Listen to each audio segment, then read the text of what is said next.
Kenapa sih orang Indonesia anti Cina? Mari kita bahas. Ini sih bukan rahasia lagi ya. Dari kecil saya juga sering mengalami. Anti Cina itu sudah banyak digaungkan di banyak kalangan. Dekat-dekat masa pemilu ini, politik identitas menjadi kartu as. Sebenarnya ada apa sih? Takut ekonomi kita dikuasai Cina karena investasinya? Padahal kalau kita lihat investasi terbesar saat ini dipegang oleh Singapura di Indonesia. Dengan negara yang paling lama menjajah Indonesia adalah Belanda. Dan negara yang paling banyak mengeruk emas kita juga bukan Cina. Kenapa jadi harus ada sentimen ke negara Cina atau ke orang Cina? Apakah peraturan sentralisasi budaya pemerintahan Orde Baru masih melekat, padahal sudah ditiadakan oleh Bapak Habibie, Bapak Gus Dur, hingga Bapak SBY? Atau jangan-jangan takut dengan komunis? Padahal dulu komunis di Indonesia sebenarnya diperkenalkan oleh orang Belanda. Tapi kita harus tahu komunis yang paling aktif itu adalah di Rusia. Setelah revolusi makin berkembang hingga terbentuklah akhirnya PKI di Indonesia. Nah, negara Cina sendiri pada akhirnya malah mengurangi unsur-unsur komunisnya dan berubah menjadi negara yang setengah liberalis, setengah komunis. Nah, tahu nggak, dengan bentuk pemerintahan tersebut, Cina pada akhirnya terbukti berhasil mengembangkan ekonominya menjadi salah satu raksasa yang disegani seluruh dunia. Jadi menurut teman-teman sekalian, sebenarnya apa alasan dibalik sentimen anti Cina yang sering kita lihat? Coba share di komen.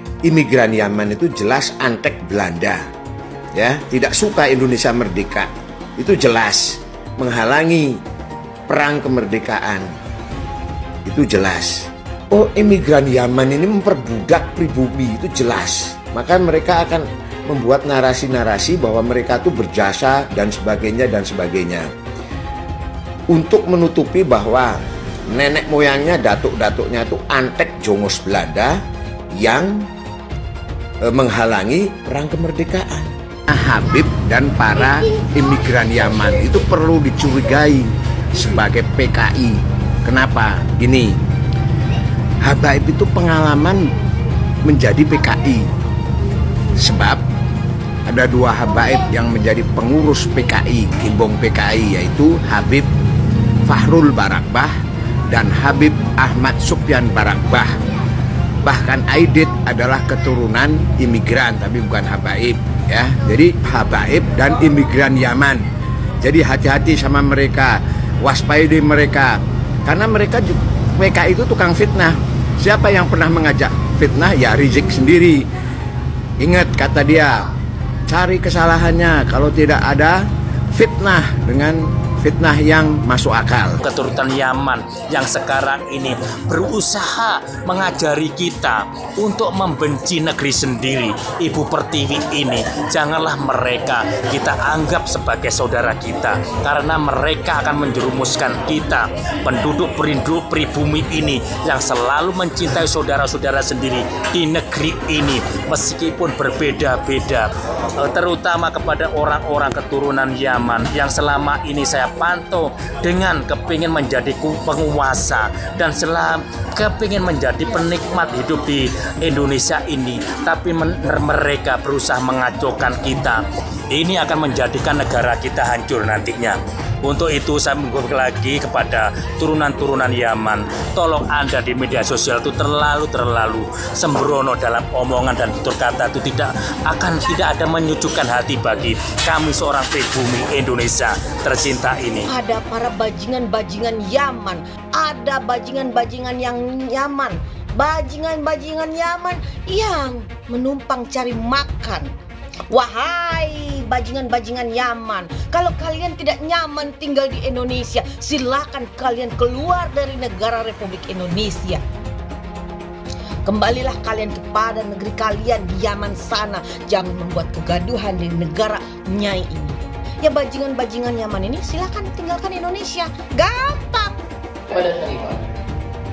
Kita zaman sekarang agak saja kita anggap bahwa keturunannya Nabi Muhammad ini cuma Habib saja, sedangkan Syarifah enggak. Sehingga kita berani kurang ajar dengan Syarifah, kita berani mengentengkan Syarifah, bahkan berani mengawini Syarifah. Balik bila gimana itu mau dapat syafaat? Al-Habib saya yang guru daripada Habib Hasan, beliau mengatakan seorang yang bukan habaib, bukan daripada Bani Alawi, menikahi Syarifah yang darahnya bersambung dengan Nabi Muhammad SAW, sampai hari kiamat ibadahnya ditolak oleh Allah Subhanahu wa taala, terkecuali bisa mengembalikan keperawanan Syarifah. Ngeluarin rantai emas dari langit, keramatnya Al-Hamid tuh, keluarin rantai emas dari langit sampai ke bumi. Lagi ngobrol sama kakaknya Al-Muhdhar nih, Syekh Umar Muhdhar. Ayo wahai Syekh Umar Muhdhar, dilihat keramatannya, turunin ranting emas dari langit sampai ke depan dia. Ini Habib Syekh Umar Muhdhar ketawa doang. Dibilang sama adiknya, Al-Hamid, coba lihat tuh paling atas siapa? Gak tahu ada Syekh Umar Muhdhar megangin rantai dari atas. Lebih hebat saya, kata dia. Tuh anak-anaknya bagaimana abahnya? Di Indonesia ini belum ada yang terbukti secara ilmiah bahwa dia adalah cucu dari baginda Nabi besar Muhammad sallallahu alaihi wasallam. Maka siapa saja yang mengaku sebagai cucu baginda Nabi ingin dipercaya, silahkan adakan tes DNA dan kita akan percaya dia menjadikan umat Nabi Muhammad dijadikan sebagai budak, bukan diangkat derajatnya, tapi dijadikan sebagai budak-budak manusia, diajak demo yang tidak ada manfaatnya, bukan demi agama, bukan demi Rasulullah, bukan demi apapun yang bermanfaat bagi yang diajak, tetapi hanya demi namanya semata. Maka ini memanfaatkan umat Islam untuk kepentingan pribadi. Para ulama tidak boleh diam lagi. Jangan lupa, umat Islam di jagat raya salatnya tidak akan diterima oleh Allah Subhanahu wa taala kalau tidak mau mendoakan Habib. Umat Islam mulai gaya, mulai mengkoreksi Habibnya, mulai mengkoreksi ulama-ulama dari anak cucu Nabi Muhammad SAW. Orang yang seperti itu mirip dengan iblis. Orang yang seperti itu mirip dengan iblis. Mirip dengan iblis. Dia mulai marah-marah, mulai kalap ketika dia ngomong bahwa yang mempersoalkan Habib sebagai dzurriyyat Nabi itu dia bilang seperti iblis atau malah iblis atau gimana gitu. Yang mempersoalkan itu nasab para Habib itu tersambung atau tidak tersambung ke Rasulullah, dia bilang iblis atau seperti iblis atau apapun itu. Ya jelas salah toh. Tidak percaya bahwa nasab Alawi itu para Habib itu tersambung ke Rasulullah. Ternyata kan diungkap oleh Gus Abbas dan beberapa ahli nasab itu menyampaikan bahwa sebenarnya keterputusan nasab Alawi ke Rasulullah itu kan persoalan lama itu di negara di Yaman sendiri sudah pernah dipersoalkan, sudah pernah ramai, dan memang ya tidak terbukti bahwa Pak Alawi itu dzurriyyat Rasul. Ya apa sih sumbangsih Pak Alawi hari ini? Apa nggak ada? Semua Pak Alawi yang saya kenal, sahabat saya, teman saya yang kemarin lembut, halus, rasional, sok NKRI. Kalau soal nasab itu tetap mereka itu tetap aja sama. Ternyata mereka ya sama aja, semuanya jualan nasab. Kalau ngaku dzurriyyat Rasul harus diuji. Sekarang ini lagi rame ini kan, Gus, ada Gus A, B, C, D, wah hasil habaib kena buah, rame anak puyeng, udah bodoh. Bodoh amat, biarin aja Beb. Yang punya wewenang bidang itu adalah salah satunya Robito Alawiyah, itu untuk di Indonesia. Nanti di Afrika ada juga seperti Robito, di India ya juga seperti Robito. Jadi para ulama baik habaib maupun bukan habaib sejak lama bekerja sama untuk menjaga kemurnian daripada nasab para keturunan Nabi Muhammad Sallallahu Alaihi Wasallam. Ada sekarang yang bilang belajar tuh ke Habib, jangan ke yang lain supaya tidak sesat. Nah, kalau Habibnya blow on, kalau Habibnya sesat gimana? Emang nggak ada Habib yang sesat? Ada. Itu Habib yang jadi antek Belanda banyak dulu. Iya, yang jadi sahabatnya Belanda, jadi kenil, kemudian jadi informan Belanda. Habib ada. Punya kakek yang baru jelek-jelekin, Habib Utsman bin Yahya, dia bilang antek Belanda. Zaman dulu itu Belanda luar biasa loh. Habib Utsman punya langkah. Beliau memang dalam kitabnya Manhajul Istiqamah ada membahas untuk tidak ada pemberontakan. Bib, apa emang begitu semua klan Ba'alawi itu begitu apa? Bangetan amat. Kalau Habib Utsman bin Yahya antek, udah ngaku aja antek, selesai, beres. Jangan pakai kelat-kelit sana sini. Al ulama warasatul anbiya, pewaris para nabi itu ulama, bukan Habib. Iya memang benar, Habib cucunya Nabi. Satu Habib, walaupun Habibnya jahlun, maksudnya bodoh kata Iwan, itu ukurannya perbandingannya amat 70 kiai yang alim. Kami adalah majikan kalian, kami adalah pemilik bangsa, kami adalah pemilik kedaulatan nasional. Kita orang Indonesia, panjenengan semua punya hak untuk hidup nyaman, merdeka. Jangan mau diperbudak. Apalagi kalau ada orang yang akhlaknya buruk kemudian meminta Anda semua bangsa Indonesia menjadi tameng hidup mereka. Jangan mau dengan doktrin di darah kami mengalir darah Rasul SAW. Di dalam tubuh kami mengalir darah Rasulullah. Di dalam tubuh kami mengalir darah Rasulullah. Kami ini cucu Rasul. Maka siap kalian bela Habaib, bela kami. Siap kalian angkat senjata untuk Habaib. Yang dibelanya mafia, yang dibelanya begundal. Siap korbankan nyawa demi Habaib. Siap korbankan darah demi Habaib. Siap korbankan nyawa demi Habaib. Allahu Akbar. Ada orang ngajak-ngajak perang, megangin mic, teriak-teriak, siap perang, siap perang, siap. Dia perang sama siapa? Siap serbu istana, siap serbu istana, siap ambil alih kekuasaan. Takbir, siap berjihad. Saya ingatkan kepada semua umat Islam, siapkan senjatamu, siapkan senjatamu. Kalau besok ada panggilan jihad, siap berjihad, siap berjihad. Pancasila Soekarno, ketuhanan ada di pantat. Anak Tuhan dari mana? Kalau Yesus anak Tuhan, bidangnya siapa?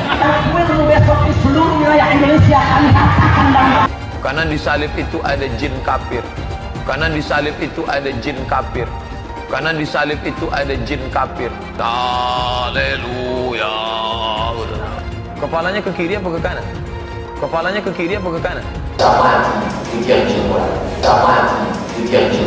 Kita percaya salib itu lambang mulia, bukan jin.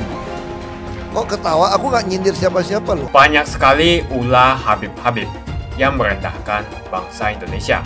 Warga yang pribumi dikatakan sebagai budak oleh Habib dari Yaman. Cek dulu dong apakah kamu memang Habib asli. Mau sampai kapan bangsa Indonesia mampu dia menahan diri dan membiarkan bangsanya sendiri dihasut, diadu domba, diperdaya dan diperalat, bahkan diperbudak oleh manusia-manusia keturunan Yaman yang notabene pendatang dan belum jelas juga Habib asli atau bukan. Disuruh lakukan cek keturunan, dia takut, gak berani. Pribumi harus bangkit, jangan mau lagi diinjak-injak oleh Arab Yaman yang ngaku-ngaku sebagai Habib.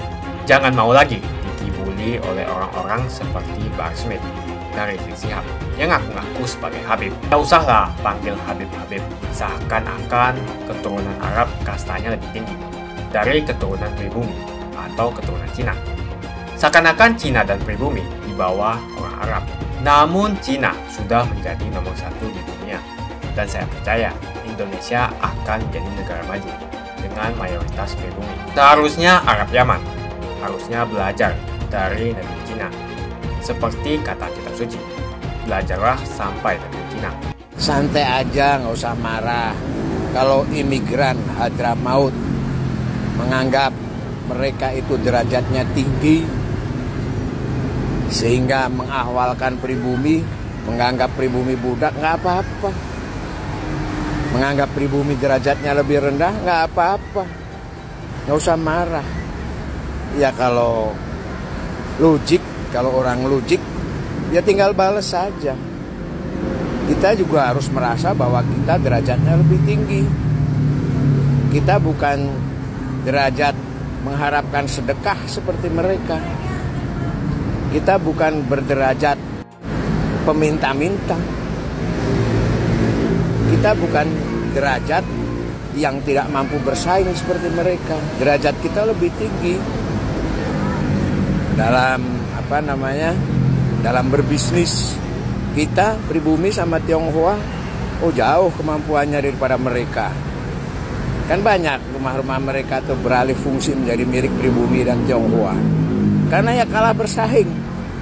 Jualan kursi, jualan parfum kalah sama pribumi sama Tionghoa. Ya, jadi derajat kita lebih tinggi. Lebih bisa bersaing, lebih kompetitif. Lebih kompeten daripada mereka. Derajat kompetensi kita jauh daripada mereka. Jadi nggak apa-apa, mereka memandang rendah kita, kita pandang rendah mereka. Sama-sama makan nasi berak tai kok. Nggak usah diributin, nggak usah gelisah. Jadi sejak sekarang kalau saya begitu, memandang rendah derajat mereka, karena mereka memandang derajat derajat kita. Saya sih sama sekali nggak respect terhadap imigran daripada Hadramaut itu, karena derajatnya derajat lebih pinter kita, derajat bodoh, sehingga karena kalah mampu bersaing dalam bisnis, mereka jualan nasab, derajat jualan nasab. Kita derajat kompetensi tinggi, bukan derajat nasab bodoh seperti itu. Sama-sama makan nasi berak tai, nggak usah marah. Kalau mereka menganggap derajat kita rendah, ya kita balas. Mereka tuh lebih rendah daripada kita. Kitalah yang paling mulia. Kita lebih mulia daripada mereka. Kita bekerja keras, bekerja tidak mengharapkan sedekah, tapi dengan kerja keras, ulet, dan pakai otak. Otak kita adalah otak yang sangat berkompeten dibanding dengan mereka. Itu aja. September nih, jadi waspada terhadap PKI, kebangkitan PKI. Tapi begini, yang perlu diwaspadai PKI itu siapa? Tentunya yang berpengalaman di dalam PKI itu sendiri. Ya tentunya Habib dan para imigran Yaman itu perlu dicurigai sebagai PKI. Kenapa? Gini, Habib itu pengalaman menjadi PKI.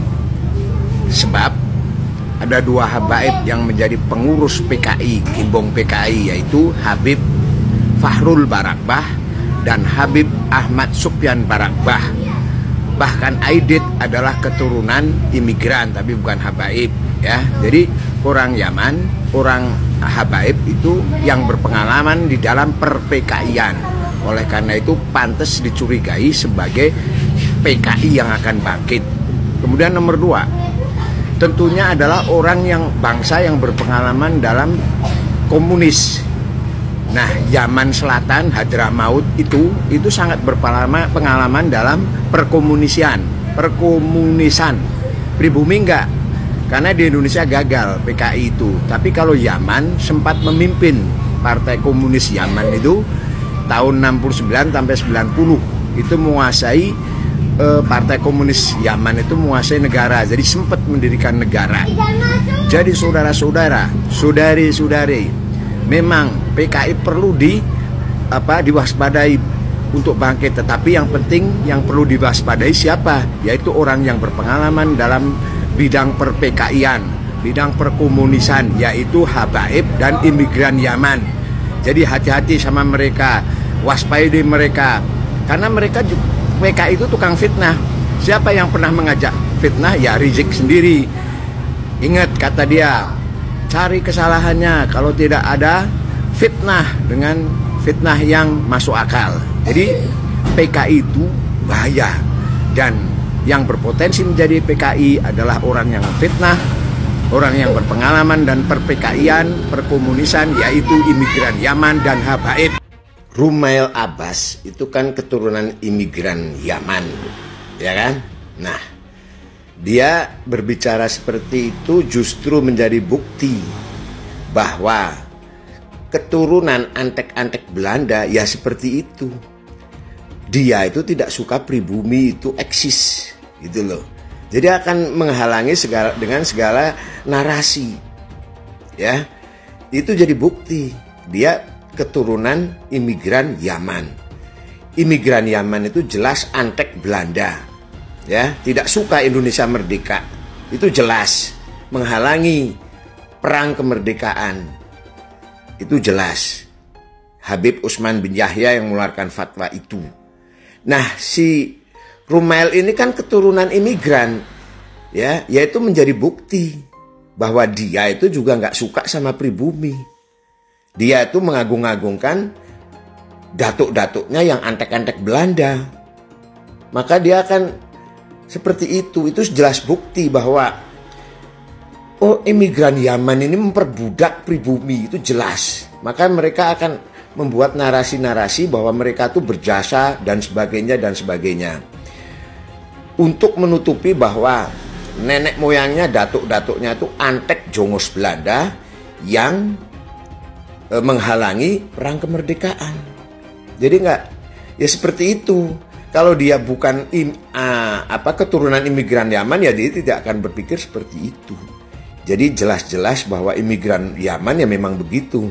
Sampai kapanpun mereka itu ingin hidupnya itu dihormati oleh pribumi.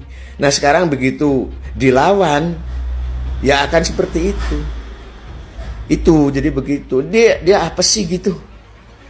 Otaknya itu dedel gitu kok. Ya dia akan membela datuknya, akan membela budak-budak Belanda. Nah karena dia keturunan budak Belanda. Sebelum kita membahas tentang Bahar Smith, Rizik Syihab, dan Abdul Somad, terima kasih banyak buat kalian yang sudah like dan subscribe. Saya mau tanya, sebutkan apa sih yang membuat kalian senang dengan mereka?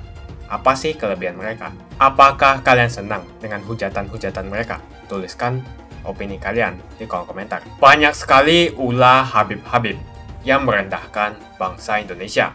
Apalagi ada Habib-Habib lain yang menghina pribumi.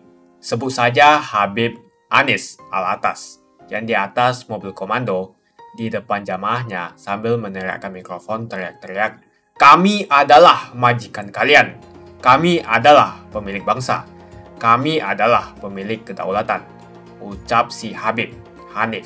Coba cek dulu keturunan si Habib Hanif ini. Dia ngaku-ngaku Habib. Apa betul dia keturunan Nabi? Hanif Alatas ini sudah merendahkan pribumi, seakan-akan derajatnya di atas pribumi.